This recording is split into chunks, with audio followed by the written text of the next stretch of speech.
Hey, what's up, guys? I wanted to make a quick video. I'm kind of coming in here making this video in eastern Uganda, which is in East Africa, right above Lake Victoria, broadcasting from my hotel here in Iganga, Uganda. And I've been to 3 African nations: Rwanda, Kenya, and Uganda. And I've visited these countries. I've been to Uganda twice, and you know, I've been around Africa a little bit. I'm not by any stretch like a long-term missionary, or I don't live here. I just have some experience in Africa. And I thought I'd make a video entitled 5 Things I Wish I Knew Before I Visited Africa. So let me share the first one with you. Number 1, this is a country, this is a continent really, that still struggles quite a bit actually with malaria. It infects you through the bites of a mosquito. 100% only comes from mosquitoes. So, times like this when mosquitoes are about to come out, it's not good for you to be out. About 75% of the mosquitoes here in Eastern Africa have malaria. So there's a 3 out of 4 chance that if you get bit by a mosquito, it's going to give you malaria. In America, however, many tourists, what they do is they go to the doctor and they think, okay, I'm going to go get malaria pills. And what happens is they give you these $200 malaria pills like Malarone or something like this, or deoxycycline, and they're so expensive, $200 for preventative medicine. What I've discovered is the best way to do is don't get the stuff in the USA.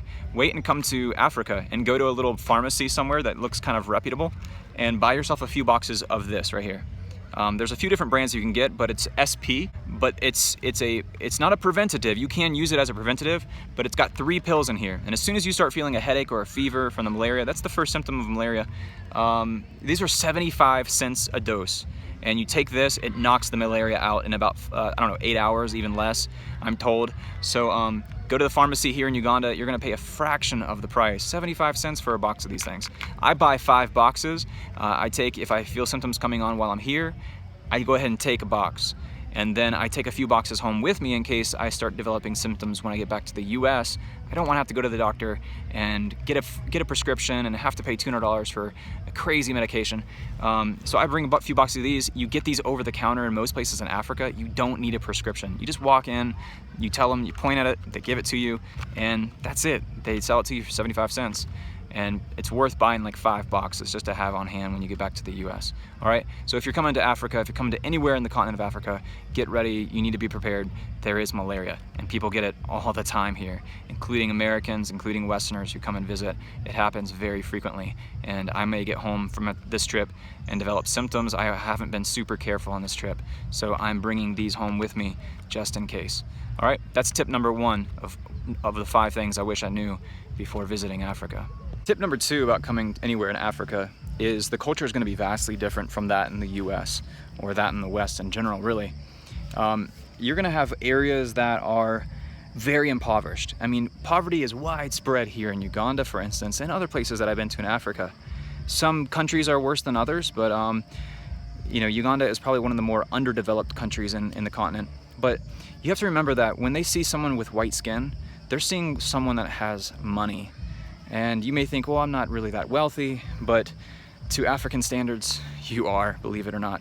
Most of the people here, for instance, in Uganda, they live off of average of, $3 to $5 a day.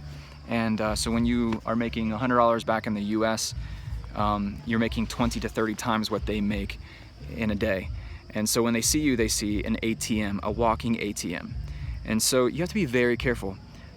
Also, a lot of these areas are controlled by and have deeply entrenched customs that are associated with other religions, such as Islam. And so if you're a woman, for instance, you want to research a little bit and figure out what are the norms in terms of dress, modesty, customs. Is it okay to talk to men? Because a lot of these areas are very predominantly Muslim. Where I am right now, for instance, is predominantly Muslim.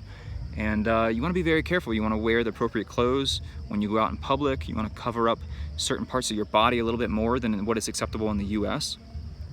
Modesty is key. Another thing, this might sound really stupid, but not everything in Africa is Lion King, okay? It's not all Hakuna Matata. There's some pretty messed up areas, and you will get robbed. You will get mugged if you open yourself up to do so. Don't trust anybody, really. don't trust anybody. Other than someone who's just traveling with you from where you're coming from, that you've known for years and years and years, don't trust anyone here. Not fully, okay? Give them a little bit of trust, but don't fully trust anybody. Another thing I had to learn here is, like, when you give someone money for something and you want them to run an errand for you, don't expect change back, unless you explicitly say, give me my change back. Another thing, passports and phones. You don't want to flash those. Having an American passport is a very coveted thing here in Uganda, in developing countries in Africa. Having a smartphone, I mean, you're holding a $200, $300, sometimes $500 device in your hand. That could be at least a year's worth of some of these people's wages. And you're holding it in your hand, taking a selfie in the middle of a marketplace. Bad call. They might grab it and run, you know, and that's happened before. Not to me, but, you know, I've heard of it happening. You want to be careful not to flaunt your wealth while you're visiting any country in Africa. Again, they're going to see you, immediately assume that you're a walking ATM. And you want to know when all eyes will be on you. I've been here for 2 weeks in this country, and I haven't seen a white person in 2 weeks. I have not seen another Westerner or white person in 2 weeks. And I'm not complaining. I think it's a great thing, actually. But just to know, if you come alone, like I do, I always come alone, you're going to stand out like a sore thumb. You need to know someone there. You need to know someone who knows the ropes, knows the customs, knows the average prices of things, and you'll be better off that way, okay? Another thing too is water concerns. So point number 3, water concerns. I drink nothing but bottled water. I brush my teeth with bottled water. I don't even rinse my toothbrush off with tap water. Reason why? Because it could have microorganisms in it that will make you sick. I've never gotten sick coming to Africa, knock on wood. But I am very, very careful about water. I only use bottled water, and if I drink anything other than bottled water, I ask explicitly, has this water been boiled? And I look at the water temperature. Is there steam coming off the water? Like, I'm gonna make coffee with this water. Is there steam rising up off it? If there isn't, I'm not drinking it, okay? Be careful with water. It has typhoid in it, it has protozoans in it. That will get you very, very sick and pretty much trash your whole trip. Number 4, know where you're going, why you're going there, and how to get there, okay? So you're basically right now, I'm in like a giant Bronx, okay? Where, I mean, even worse in terms of poverty and crime and theft and petty theft. I need to know when I leave my hotel and my gate, I need to know where I'm going, why I'm going there, who's going to be there when I get there, and I need to know how to get there, how I'm going to get there. You need to know the average cost of transportation to get there. Ask people at your hotel, ask people that are around, you know, security guards, ask them, hey, I'm traveling to Kampala tomorrow in a taxi bus. What's the average cost? What should I expect in terms of a cost? You know, get a good frame of ask 3 people, and they'll tell you, and you can get a good frame of reference when people overcharge you. Say, oh no, thank you, and ask around. Ask for reliable people too. You know, people here at my hotel, they know people. They have family members out in the town who have cars, who have taxi buses. They have their cell phone numbers. They can call them and ask them what they would charge. So number 5 is what's called the skin tax, and being a Westerner, and again, once you're labeled as a walking ATM, you're going to pay upwards of triple, double to triple the typical price here, just because of the color of your skin.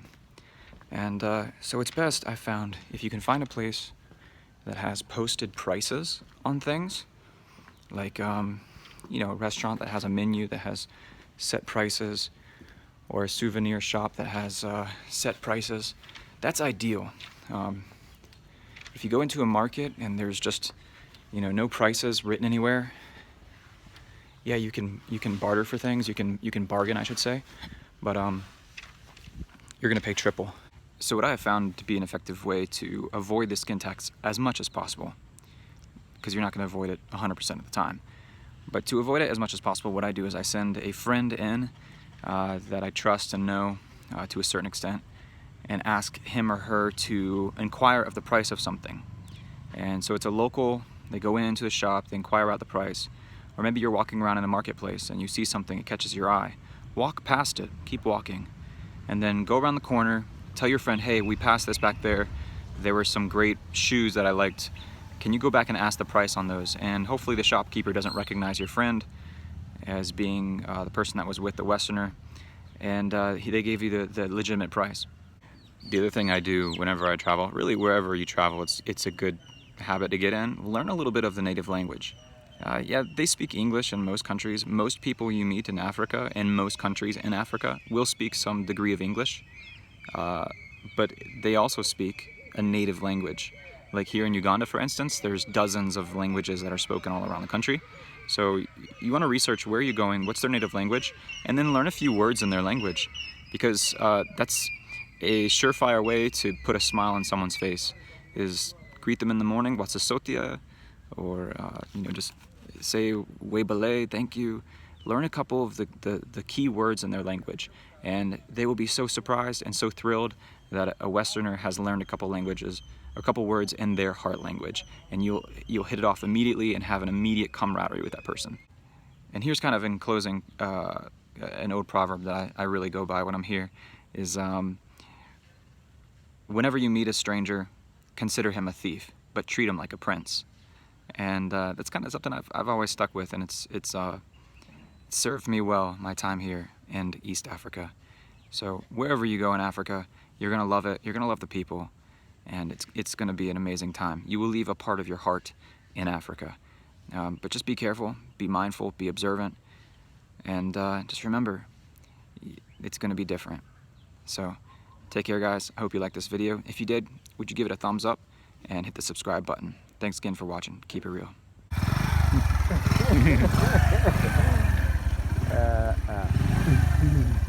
Say hey, Brian. Yeah. Good. You're going home.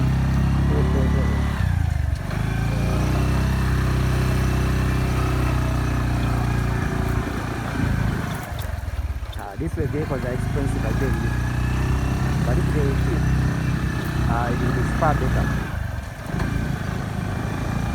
But this one, it's prone to accidents so much. You've been in an accident? No, No. Good. but it's so prone to accidents. Yes, they are. Last time I was here, I was in an accident with one. Sorry. As for me, God has helped me. I've not been engaged in any accidents so far. Mazungo.